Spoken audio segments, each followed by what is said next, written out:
көрермендер, бүгін бізде Шуақ еріктілер тобы Абай атындағы Қазақ ұлттық педагогикалық университетінің еріктілер тобы қосып ұйымдасып, Шуақ еріктілер тобының студенттері және студенттері, ұстаздары бәрі бірігіп, бүгін міне көп балалы отбасыға қолымыздан келгенше кішігірім көмектерімізді беріп жатырмыз.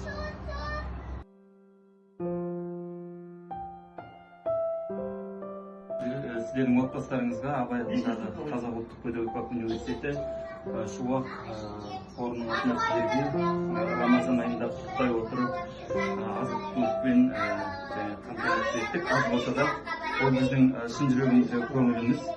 Сіздердің осындай 5 бүлдіршінді тәрбиелеп отыр екенсіз. Болашақта отанның игілігіне жарайтын, еліміздің игілігіне жарайтын азамат болсын.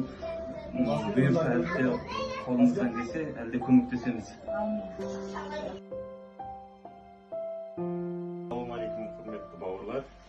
Біз Абай атындағы Қазақ ұлттық педагогикалық университеті Шуақ қайырымдылық қорынан ұстаздары менен студенттерінің қайырымды жандардан құралған топпыз. Рамазан айына құрметтеу, құттықтау және де осындай отбасыларға қолдау көрсету мақсатында келіп, жағдайын сұрап кеттік.